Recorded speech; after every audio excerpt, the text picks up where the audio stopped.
그리고 이제 한동훈 대표 책 나온 거 여러분 아시죠? 네. 네, 책 혹시 보셨어요?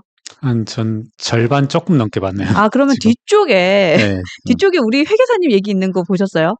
신문보도 통해서 그쵸, 봤어요. 그래서 제가- 자세한 내용 못 봤습니다. 그렇죠. 이게 지금 200 저는 오늘 아침에 또 봤는데 네. 250페이지에 있습니다. 네네네. 네, 250페이지에 있는데 이제 거짓말 안 하길 잘했네요. 네, 요 뒤쪽에 있는데 제가 네. 여기서 몇 군데 좀 네. 여쭤봐드리고 싶어가지고 네네네. 네. 읽으면서 이제 첫 번째 눈에 보였던 게 대통령실에서는 김경률 회계사를 우리 당 비대위 대책위원회에서 내보내길 바랬다. 네. 왜냐하면 김 회계사의 발언도 통제를 못하느냐라고 한동훈 대표가 저를 압박하기도 했다라는 얘기가 있습니다. 네. 요 사실 그때 당시 알고 계셨어요? 이제 그 문구 정말 처음 듣거든요. 언론 그래요? 보도에는 그렇게 상세히 안 나왔기 때문에. 네. 근데 우선은 그말 자체가 황당해요. 당대표가 당시 비대위원장이 비대위원의 발언을 통제해야 된다. 그런 황당한 발상 내지는 비민주적인 발상이 어떻게 가능한지. 동의합니다. 네. 네. 아니 제가 왜 당대표로부터 통제를 받아야 되죠? 제가 그런 말 많이 했어요. 그런 유사한 질문들을 많이 하길래 나는 한동훈 대표 말 듣지 않을 사람이고 한동훈 대표도 내 말 듣지 않을 사람이다. 그러니까 어떤 순전히 양심적인 자유, 사상의 자유라는 측면에서 어떤 네. 당내 결정이라면 따를 텐데 제가 왜 그건 황당무계하고 대통령실의 현실인식, 대통령실의 정치적, 지적 수준을 드러내는 것 같아요. 다만 이건 확신할 수 있어요. 그러니까 너 증거 있어 하면 할 말씀은 없지만 끊임없이 있어 왔죠. 그러니까 김경률 너 비대위원 그만둬라, 뭐 마포 출마 그만둬라, 이런 요구, 뭐 양으로 음으로 끊임없이 있었죠. 그때 그래요? 당시 이제 주로 그와 같은 이제 통로가 뭐였었냐면 이제 극우 유튜버들. 네. 뭐 여의도 딱 이곳이네요. 정말 딱 이곳인데 제가 뭐 비대위원회 회의 참석하려고 월요일 날 오면 목요일 날 오면 네. 극우 유튜버분들이 계속 달라붙어서 쫓아다녀요. 그래가지고 계속 김경률 뭐 좌파야 우파야 그리고 뭐 소리 지르고 다니고 계속. 네. 그거를 삶에서 겪어내는 것도 참 쉽지 않았겠어요? 그 순간. 그렇죠. 그쵸. 그러니까 저도 좀 뭐라고 할까요? 이제 감히 이제 함 선배님 앞에서 이런 말씀 좀 그렇습니다만 누가 뭐라고 하든 잘 버티고 하는데 좀 진절이 나죠. 소름 끼치죠. 그렇죠. 사실은 네. 제가 이제 얼마 전에 이제 어디 나라에 갔어요. 그냥 외국에 갔는데 모기 떼가요. 한 30마리가 계속 따라다니는 거예요. 그때 진짜 환장하는 줄 알았어요. 진짜. 그렇죠. 근데 네. 그런 게 모기라도 짜증이 나는데 사람이 그러고 돌아다닌다? 와, 진짜 쉽지 않았겠다는 생각이 들어요. 이게 전 기억나는 게 이제 네. 제가 그렇게 한번 겪었단 말입니다. 네. 그러다가 이제 어느 시점에 한동훈 대표도 또 그와 유사한 걸 겪었어요. 이 당대표 선거 직전에. 전당대회 때. 예. 네. 그리고 당대표 선거 끝나고. 그래서 이제 한 대표가 윤석열 대통령에게 직접 이야기했다는 거 아닙니까? 제발 좀 극우 유튜버들 이용해서 괴롭히지 좀 말라. 네. 실제 언론 보도 찾아보면 있습니다. 네. 저 드는 생각이 두 가지. 내가 그렇게 겪을 때는 모른 체 하더니 모른 체 한다기보다는 어떻게 보면 모를 수밖에 없죠. 그쵸? 네. 제가 그걸 또 하소연하진 않았어요. 한동훈 대표에게. 네. 그랬더니 그래 너도 당하니까 대통령한테 직접 하는구나. 아이고, 근데 진짜 그거 쉬운 일 아닌 것 같아요. 진절머리 났습니다. 진절머리 날 것 같아요. 예, 쉽지 않다. 그리고 계속해서 이제 내가 안 한 얘기까지 떠들고 막 이럴 때도 있으니까 그런 것도 쉽지 않고 또 한 가지가 있습니다. 또 한 가지는 또 있었나요? 네, 그러니까 여기에 지금 250페이지에서 네. 251페이지에 이렇게 요기 반 이렇게 해갖고 네네네. 지금 한 페이지 정도 차지하고 있는데, 근데 이제 거기에 대해서 한동훈 대표는 이렇게 표현했어요. 그런데 김 회계사는 자기 소신대로 움직이는 사람이지 제가 통제하거나 그런 관계가 전혀 아닙니다. 네, 이런 얘기가 이미 되어 있고, 그 밑에 줄에 보면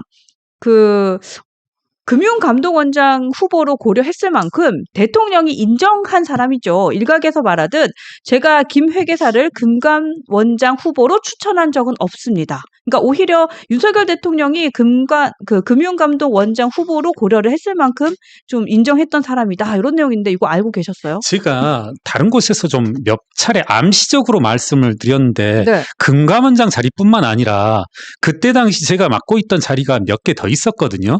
그것들이 다 어떻게 해서 맡게 된 거냐면 뭐 이런 말씀 그렇지만 뭐 별 자리 욕심도 없고 네. 뭐 하는데 몇 개 직함을 맡았었는데 그게 다 용산 대통령실에서 직접 전화 와서 한 거거든요. 네. 예를 들어 그거예요. 뭐 찾아보면 금방 있을 테니까 고용노동부에서 어느 날은 전화 한 통화가 왔더라고요. 네. 뚜렷이 기억나요. 일요일 날 중앙도서관에서 이렇게 공부하고 있는데 국립중앙도서관 공부하고 있는데 네. 전화 왔더라고요. 모르는 번호로. 받았더니 이러이러이러이러하니 회계평가 자문위원을 해달라. 제가 그 과거 어느 정권이든지 간에 그 정도는 다 하거든요. 여러분도 잘 아시겠지만 평가 자문위원 같은 거 한 번 회의 참석하면 뭐 10만 원 받고 15만 원 받고 의미 있는 일이니까 그거 다 했어요. 그랬더니 제 기억으로 그날이 분명히 토요일, 일요일이었는데 월요일인가 화요일에 대통령실에서 전화 왔더라고요. 이거 하기로 했냐고. 하기로 했다. 네. 그럼 왜 예전에는 뭐 대통령실에서 이러 할 때는 안 하다가 이것 맡아주셨냐? 아니, 뭐 평가위원이라는 게 별거냐. 그게 기화가 돼서 그때 당시 제가 그 TF 위원장도 맡고 했었거든요. 다 대통령실이 이런 사례가 한두 번이 아니에요. 그랬던 사람들이 뭐 이렇게 뭐 김경률을 내치려고 그리고 저는 이제 그 말씀은 한동훈 대표한테 직접 들었었는데 한동훈 대표가 저를 금감원장으로 추천했고 그러니까 소위 말 이건 저의 약간의 해석도 첨부되는 건데 야 김경률 같은 놈을 어떻게 금감원장에 추천하냐 이 못된 놈아 못된 놈아가 아니라 더 심하게 이제 말을 한 것으로 아는데 약간 순화한 말이 못된 놈아예요. 그렇죠. 아, 그래요? 예. 그래요? 김경률 같은 놈하고 넌 같은 통속 아니냐 뭐 이런 식으로 했다는데 황당무계한 거죠 저로서는. 그러네. 앞뒤가 전혀 맞지 않네요, 상황이. 불과 뭐 1주 전, 2주 전만 하더라도 용산의 뜻입니다. 뭐 걸핏하면 저한테 전화해서 뭐 이러셨던 분들이. 근데 사실 저는 이제 이 책을 읽으면서도 느낀 거고 지금 말씀하시는 걸 들으면서 느낀 게 어떤 포인트가 있냐면 그러니까 어떠한 직을 맡길 때는 그 사람을 평가할 때 역량과 경력과 경험으로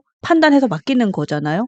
근데 지금 감정과 이성과 이게 평가의 항목에서 뭔가 섞여 있어서 좀 부합리적이다? 이런 생각도 계속해서 드는 것 같아요.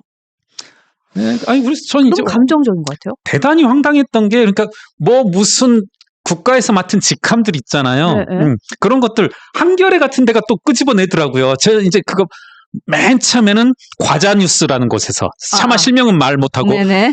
뻔해요.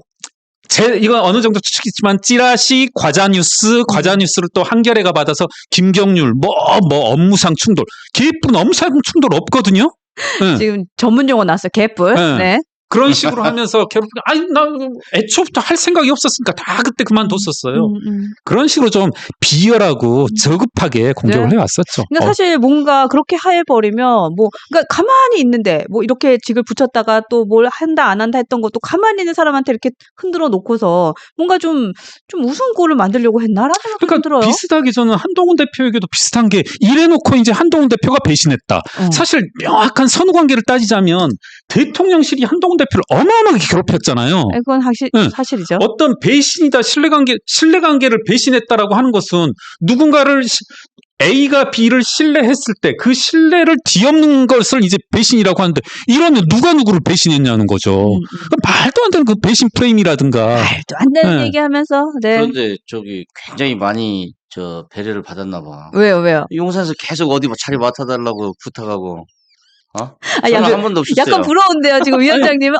그래도 콜이 왔는데, 러브콜이 나는 왔는데. 뭐 당에 자꾸 들어오라는 얘기밖에 없어가지고, 나 당에 들어갈 일 없다고 내가 한 1년 가까이 버텼는데, 자리는 뭐 굉장히 이 자리 저 자리 주려고 노력했고. 아니 이게 제가 그러니까 뭐 자랑하고 싶은 마음도 없고 다만 좀 명확하게 하기 위해서 좀 오늘 이런 이야기 하려고 나온 건 아닌데 흥분했는데 항상 제가 이러는데 그랬죠. 불과 이 비대위원 맡기 전까지만 하더라도 그랬네요. 네. 들어보니까 약간 격양된 이유를 알 것 같아요. 뭔가 좀 속상하셨을 일도 많으셨을 것 같아요. 그러면서 저한테도 한번 배신 프레임 씌워보라고 했으면 좋겠어요. 한동훈 위원장한테 한동훈 대표에게 지금 이제 그럼 밑도 끝도 없는 배신 프레임을 씌우는데 굳이 어떤 저와 우리 함 선배님 사이에 배신 관계를 따지자면 제가 함 선배님을 신뢰를 주고 그 신뢰를 배신했을 때 이제 배신했다 할 수 있는 건데. 그렇죠.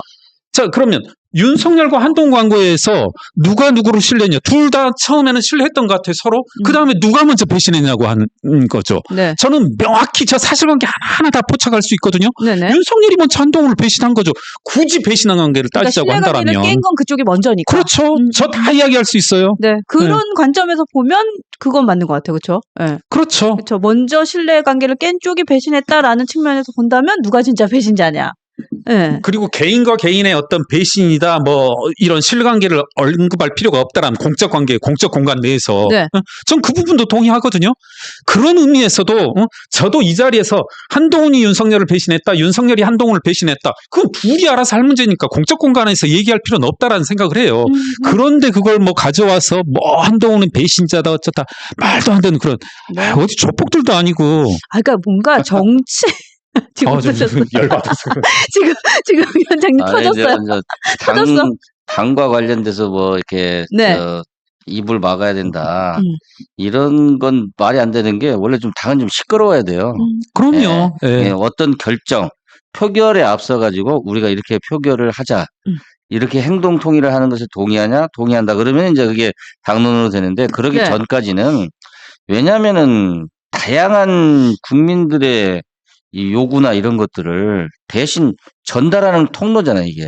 네. 당이라고 하는 게. 그렇죠. 맞습니다. 예, 그렇죠. 그래서 그 가운데서 서로 얘기를 해봐야 내가 미처 그걸 몰랐는데 그런 면도 다른 면이 있구나 이게 다 가능한 거지. 네. 그걸 억압하게 되면은 그런 측면이 보이지가 않아요. 네. 그렇기 때문에 당은 원래 시끄러운 거고 시끄러울 때 그걸 잘 조절하는 것이 민주적인 정당이고 그걸 잘 조절해서 하나로 묶어내는 힘을 가진 사람이 네. 훌륭한 리더이고 네. 그런 과정을 거쳐서 당이 성장하고 발전하는 거죠. 그리고 사실 우리가 그걸 봤잖아요. 움직이지 마. 움직이면 죽인다. 네. 그 당 있잖아요. 네. 그게 사실은 그게 정상적이지 않잖아요. 그렇죠. 그렇죠? 예, 네. 그렇게만 보더라도 뭔가 시끄럽니 뭐 리더가 뭐 하면 안 되니 그게 아니라 옳은 길을 위해서 가는데 목소리를 내는 게 진짜 리더다. 그죠? 네. 예, 그런 생각하게 되고